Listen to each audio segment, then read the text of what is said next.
Mesdames et messieurs, bonjour. Voici les titres de l'actualité. 8 nouveaux corps ont encore été découverts dans la carcasse du Concordia. Pendant ce temps-là, l'enquête judiciaire se poursuit et pour le moment, 7 personnes sont poursuivies. La grève à l'aéroport de Francfort qui a débuté jeudi dernier s'est finalement achevée. Les avions peuvent à nouveau décoller et atterrir sur le tarmac allemand. En Argentine, un train a percuté le quai d'une gare faisant près de 50 morts et 600 blessés. Et nous terminerons avec une note positive. Nous irons dans la province du Luxembourg belge qui a plein de choses à proposer aux touristes. Madame, monsieur, bonjour, bienvenue dans l'édition de votre journal. 7 nouvelles personnes, dont les dirigeants de la compagnie Costa Croisière, propriétaire du Concordia, sont poursuivis dans le cadre de l'enquête sur le naufrage du 13 janvier dernier. Costa Croisière a déclaré exprimer sa pleine confiance et sa solidarité à ses collaborateurs, dont la compétence professionnelle et l'éthique ne font aucun doute et qui ont opéré dans les heures qui ont suivi ce gravissime incident avec professionnalisme et abnégation. Pourtant, de nombreux rescapés ont décrit des scènes de chaos lors des opérations d'évacuation du navire. Jusqu'à présent, seulement le capitaine du navire et son second étaient poursuivis pour homicides multiples par imprudence, naufrage et abandon du navire. Le capitaine Francesco Schettino a été placé en résidence surveillée, tandis que son second a été laissé en liberté. Les corps de 8 victimes du naufrage du Concordia ont encore été découverts mercredi dans la partie immergée du navire et 3 ont pu déjà être récupérés, a précisé une responsable italienne. La protection civile italienne a indiqué que les corps avaient été retrouvés à l'intérieur du pont numéro 4 grâce aux témoignages des rescapés. Les corps des 4 autres victimes ont été retrouvés dans la même zone. Les opérations de récupération seront longues en raison des conditions difficiles pour cette intervention, a précisé la protection civile. Francesca Maffini, porte-parole du commissaire du gouvernement, a confirmé que parmi les corps récupérés figurait celui d'un homme, d'une femme et d'un enfant, une fillette italienne de 5 ans partie en croisière avec son père. Le naufrage du Concordia survenu le 13 janvier a fait 32 morts, dont 25 ont été retrouvés et 7 sont encore portés disparus.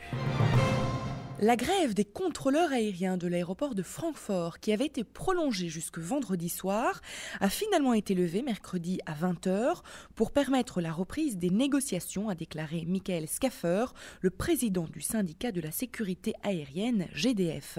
Le gestionnaire de l'aéroport, Fraport, a fait part à GDF de sa disposition à la reprise des négociations, mais lui a demandé de cesser au préalable la grève des contrôleurs et préparateurs au sol qui perturbaient le trafic depuis jeudi dernier.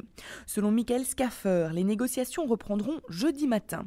Elles étaient jusqu'à présent bloquées, Fraport jugeant exorbitantes les revendications de GDF en termes de hausse de salaire et de temps de travail. Mercredi, la grève a conduit à l'annulation de 170 vols, un nombre en constante diminution depuis le début du mouvement et qui représente à peine plus de 10% du trafic quotidien de l'aéroport, le premier d'Allemagne et le troisième d'Europe. Un train de banlieue bondé a percuté mercredi matin le quai d'une gare dans le centre commerçant de Buenos Aires, causant la mort de 49 personnes et faisant au moins 600 blessés, dont beaucoup ont dû être extraits des tôles froissées par les secouristes.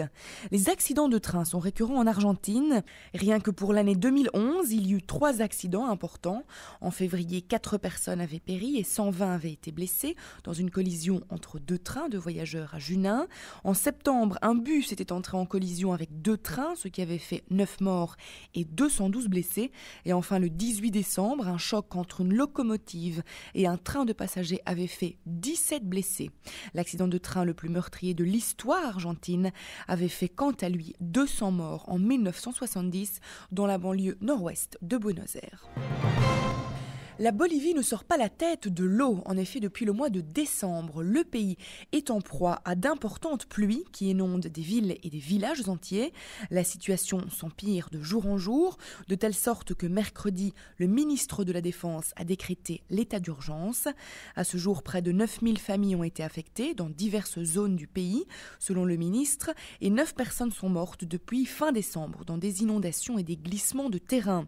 Le gouvernement a signalé que 2100 hectares hectares de cultures céréalières avaient également été détruits.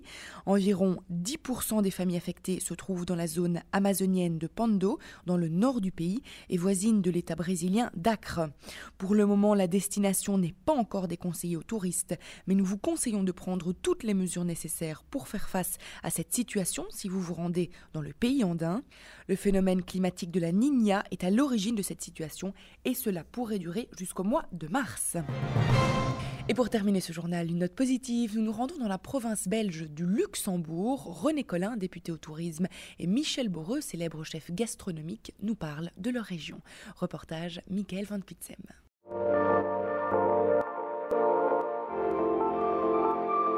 Comme chaque année, le Luxembourg belge était présent au Salon des vacances de Bruxelles, l'occasion pour son président, M. René Collin, de nous présenter les nouveautés 2012, qui sera l'année des saveurs. L'année des saveurs, et ça tombe bien puisqu'en Luxembourg belge, on est une terre de gastronomie, avec une agriculture de proximité et avec aussi de formidables artisans, le jambon d'Ardenne, nos chocolatiers, 14 brasseries artisanales, toute une série de produits souvent innovants. Je crois que Luxembourg belge, c'est l'authenticité et c'est aussi la modernité. Et c'est ce qu'on retrouve sur des tables, soit des tables des bistrots de terroir, soit aussi des tables dans de grands noms, puisque Goemio maintenant a quelques établissements de Luxembourg belge aussi. Et donc on a une tradition d'accueil aussi qui évidemment est formidable, tout ça dans une nature exceptionnelle. Et donc je crois qu'en 2012, plus encore qu'avant, le Luxembourg belge est une terre à vivre, une terre à visiter, une terre à déguster, avec aussi le point d'orgue que sera le dernier week-end de septembre. Saveurs et paysages, un formidable week-end des paysages, mais avant cela, des promenades gourmandes, la foire de Libramont, des fêtes de la bière, des fêtes du chocolat, toute une série de rendez-vous gourmands pour les gourmets, et pour toutes les générations et tous les goûts, et aussi toutes les bourses. On ne peut plus parler du Luxembourg belge sans citer l'Auberge de la Ferme, dont le succès de ces dernières années est le fruit du travail de Michel Boreux et de toute sa famille. En ce mois de mars, il vous invite à cuisiner avec lui. Oui, c'est en mars, mais c'est toute l'année aussi. Il y a toute une série de packages qu'on peut consommer tous les mois. Alors en mars, c'est quoi? C'est un package qui permet d'arriver le jeudi, partir le dimanche. Et en arrivant le jeudi, vers 17h, on peut entrer en cuisine et consommer et préparer des repas avec moi. Donc on vient en cuisine, on prépare l'entrée, le plat, le dessert du repas du soir. En plus, on va à la cave, on prend l'apéritif, on déguste du vin et on fera le dessert ensemble. C'est vraiment un package qui correspond à toute une série de séjours. 4 jours, 4 nuits, ça fait plaisir de venir promener aussi dans la forêt. Parce qu'en mars, il y a les beaux jours qui arrivent, les journées s'allongent. C'est aussi des balades à découvrir à Rochaud sur la commune de Bouillon. Alors si on ne s'y connaît pas en cuisine, est-ce qu'on peut quand même venir? Bien sûr, parce que je suis là avec les amis, les clients, pour leur faire découvrir les recettes, mais aussi les recettes à préparer avec moi. Alors on va parcourir la recette, tout d'abord technique, et ensuite on la prépare ensemble. On sera environ 10-15 en cuisine à chaque fois. Et voilà, donc on va pouvoir préparer, déguster, et quelques trucs de cuisinier vont être transmis également aux clients. Est-ce que c'est possible après de recréer ces recettes chez soi? Ah oui, parce que les clients en partant auront la fiche technique. Donc ils pourront reproduire chez eux parce qu'on aura cuisiné avec un fourneau traditionnel, électrique et au gaz. Donc ils pourront chez eux se retrouver dans la même condition qu'à l'auberge. Le rendez-vous est donc pris, nul doute que le Luxembourg belge est plus que jamais à visiter en 2012. À présent, la météo. D'abord en Belgique, pour ce vendredi, la semaine se terminera sous une importante douceur et sous une nébulosité abondante, distillant de faibles pluies ou bruines. Ces précipitations alterneront avec des périodes de temps plus secs, principalement observées dans l'ouest du pays.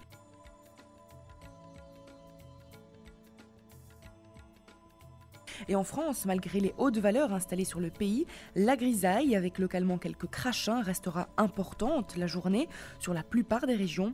Des brouillards côtiers seront probables vers les côtes de Normandie et de Bretagne, également vers le centre. Seuls les sommets des massifs des Vosges et du Massif central seront dégagés. Ceci referme notre journal. Je vous remercie pour votre attention. Je vous rappelle notre site internet sur lequel vous retrouvez toutes nos informations touristiques, mais également nos programmes. Il s'agit du www.libertytv.com/tv. À présent, je vous quitte sur de superbes images des Seychelles. Belle évasion sur Liberty TV.